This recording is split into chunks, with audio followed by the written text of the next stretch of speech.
Good morning, mes amis. Oslo says hi. I thought I should show you some stuff from the DC Pen Show before that show gets too far distant. And, you know, I'm old, so I don't remember things after, you know, a few weeks. Actually, I have a harder time remembering where I put my coffee cup 10 seconds ago. Anyway, the show was great. This is my first time at the DC Pen Show. I've been to the Ohio show a few times, and I've been to the Chicago show several times, but that's it. I was a little nervous about the show. Not so much the flying and traveling, because I was masked and I'm vaccinated and all that, but I wondered if it would be very full, honestly. I wondered if people would show up, but it was packed. There were some vendors from Europe that I had hoped to see who weren't there, but there were sure plenty of people for me to talk to and get to know and spend my money with. So I'm just going to try and kind of quickly run through some of the things that I got. But of course, the number one thing to know about these pen shows is that it's not about the things, it's about the people. It is so great meeting people you've only dealt with online, being with people who know so much more about pens than you do. So exchanging ideas, and yeah, looking at lots of pens, but just kind of getting to know some of the other folks in this hobby is great. It's great. It's also a complication because so many of them are dealers, and then I feel terrible if I don't buy things from them. And I'm dealing with some of that guilt now. But next show, I swear. Anyway, so the people are the main thing, but I'm going to show you some of the stuff. So one of the first things I picked up when I walked, oh yeah, and you know what? Here's another thing, you forget things. So when I first walked into the room, I saw this fabulous oversized Schaefer Carmine pen. It was beautiful. It had a somewhat medium-ish nib, which is a little unusual. So I find that I really like Schaefer oversized balances, but they write a little bit dry for me. This, I think, was going to be great, and the price was terrific. I'm sort of not doing vintage pens anymore, but this was spectacular. But I told myself, no, it's the first thing you've seen. You can come back. Well, of course, I never got back to it. So it haunts me, that pen. Anyway, the first thing I actually laid down money for was this. And now I have been admiring these Esterbrook cases, which they work a little hard, but that's good because you don't want this to just slip out. Have these cool drawers. It's a drawer style thing for a pen. Of course, it comes completely out. And there's a little lip here that keeps the pen somewhat secure if you hold it like I'm holding it right now. I mean, I wouldn't go crazy with it, but I just think these are really terrific styling. I am not a collector of Esterbrook. At the moment, I'm kind of glad because the new Esterbrooks are coming in such wonderful materials. I would have to have one of each, and I would have this filled already. But don't worry, I filled it with other pens. It was a great price. The people I was dealing with were terrific, and so that was fun. Got that right off the bat, and then there's some other doodads. Galen was there. I was really happy to see them there, but I mostly have the stuff that I wanted from Galen. One thing I've been kind of looking at are these little inkwells that they have. So I picked up one of those. I have to tell you, it looks terrific, but I don't like it. I don't find it very practical. The marble is right here, which holds the ink up here where you fill. And then there's just not really enough room to submerge the section around that ball. And so what I find is I kind of wedge the nib down between the ball and the side of the bottle, and that makes me uncomfortable. So I managed to get like half a converter, which for me is mostly okay because, as you know, I tend to change pens a lot. So being able to get a high capacity barrel is not a big deal to me, or a really full fill on a converter, unless I'm traveling, then that matters to me. I picked up a couple of other inks. I like pretty much everything by Robert Oster, but a couple of friends had recommended the Bondi Blue, and so I grabbed one of those, and like I need another blue ink. And then I also got this Diamine Silver Fox because I ended up getting a silver pen, which I'll show you in a second. Another early purchase, I all of my personal email, not bills and stuff, but all my personal email, I'm trying to take the time to put wax seals on. So I got a couple of neat wax seals from Lightbringer Designs, and it's a yin yang. And one of the things I really like is that on the top of the seal, it shows the what the seal is and its orientation.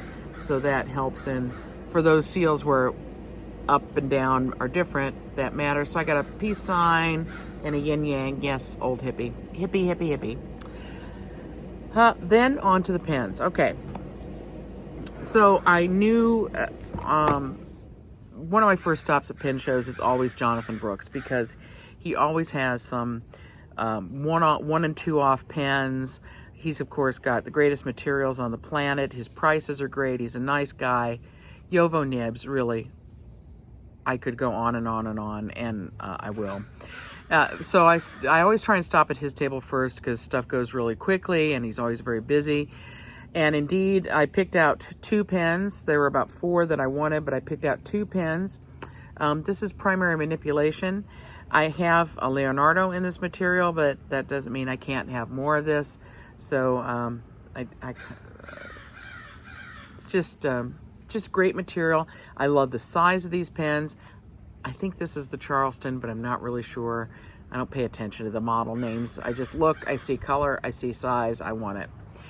So I got one of those, and then I got another of the same model, clipless. And because I like Jonathan's material so much, I really prefer clipless pens with his materials.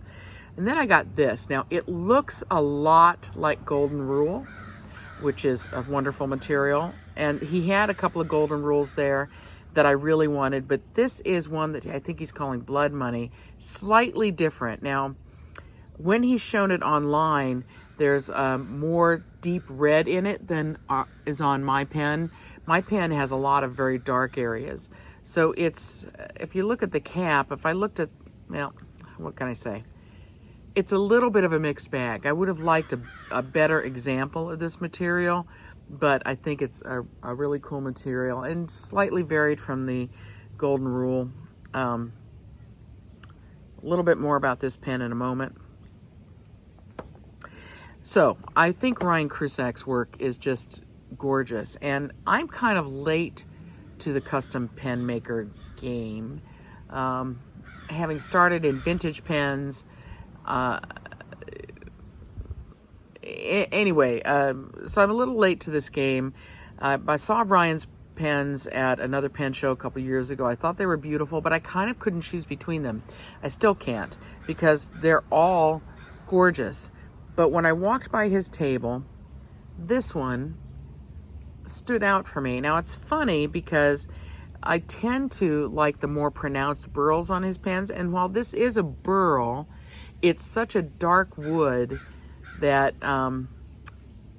that you can't see it as well, but it's kind of golden, it's kind of red, it's brown. He told me what kind of wood it is, but I can't remember. Anyway, pick this up, and it's, Yovo Nib. I love his logo. Seems a little bit leaky. I may have to check into that, make sure it's not one of those cracked Yovo housings. But beautiful pen, big, chunky pen, but light. Very nice, very nice. Very happy with that. One of the next stops I wanted to make was to see Les at StyloSuite. Now, I've not dealt with StyloSuite before. I've just seen his postings on Instagram. One of the things Les specializes in are specialty nibs.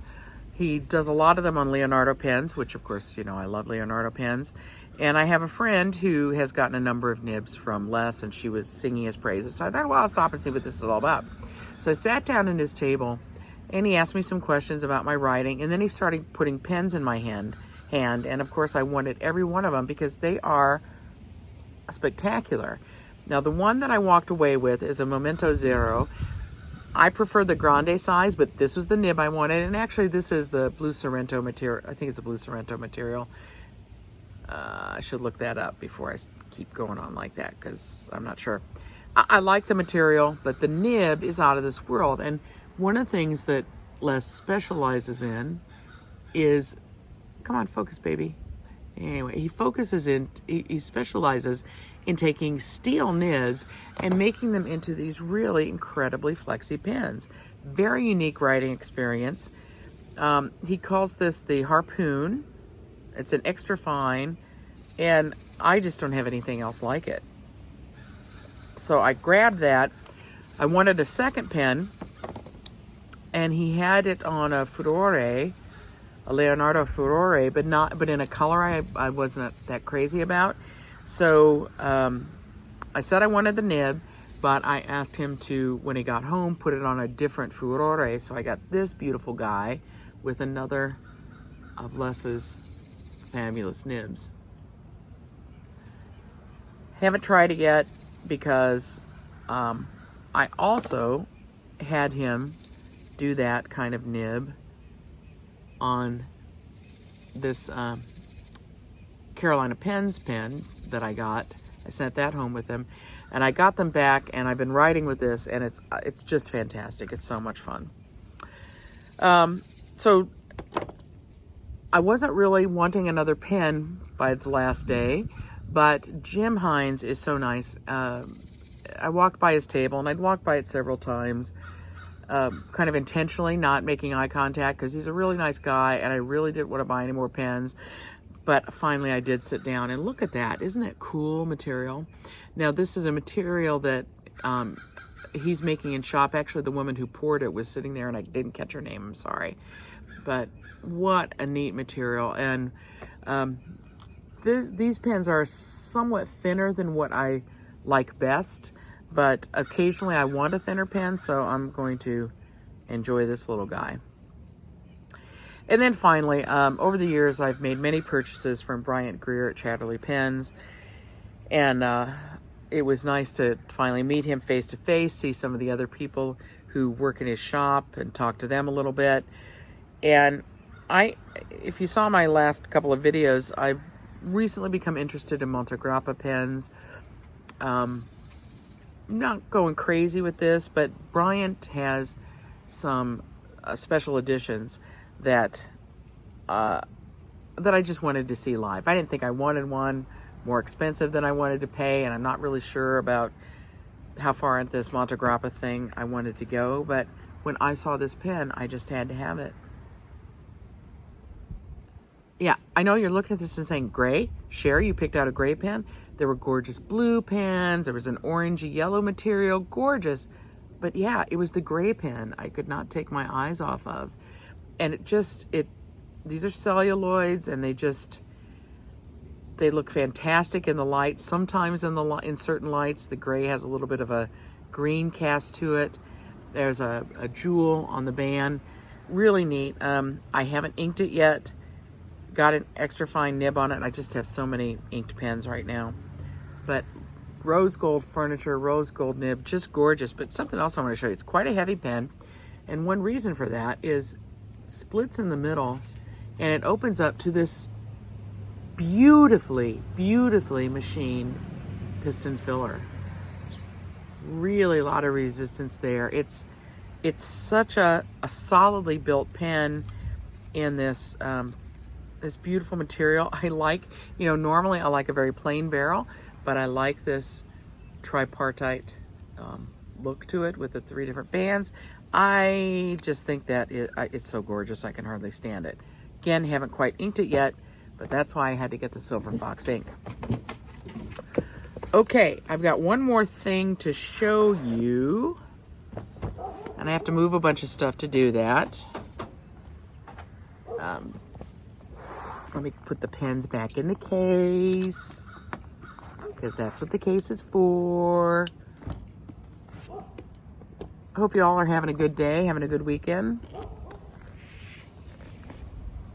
So, at Toys from the Attic, Mario had these things. And I could not be happier. It's sort of a faux leather thing. It's a writing pad. And lately I've been keen on having writing pads that are calendars. Not so much that I want the calendar thing, but that's just what you can get, because I want the paper, because I find I want to scribble down notes and that sort of thing. But in getting those kind of writing pads for my desk, I realized I like a little slightly cushioned surface. So I picked this up and it's just fantastic. And on this wire table that you've seen me use for my videos before, it's great so that you don't have to freak out about me dropping a pen on the metal table, but it gives a little bit of softness if you're writing with a single sheet. Anyway, love it. It was a great show. I'm already about 3 minutes over what I wanted this video to be. Couldn't be happier. Could have more money because I spent a lot more than I thought I would. And oh, by the way, the hotel did not have coffee in the middle of the day. That's wrong.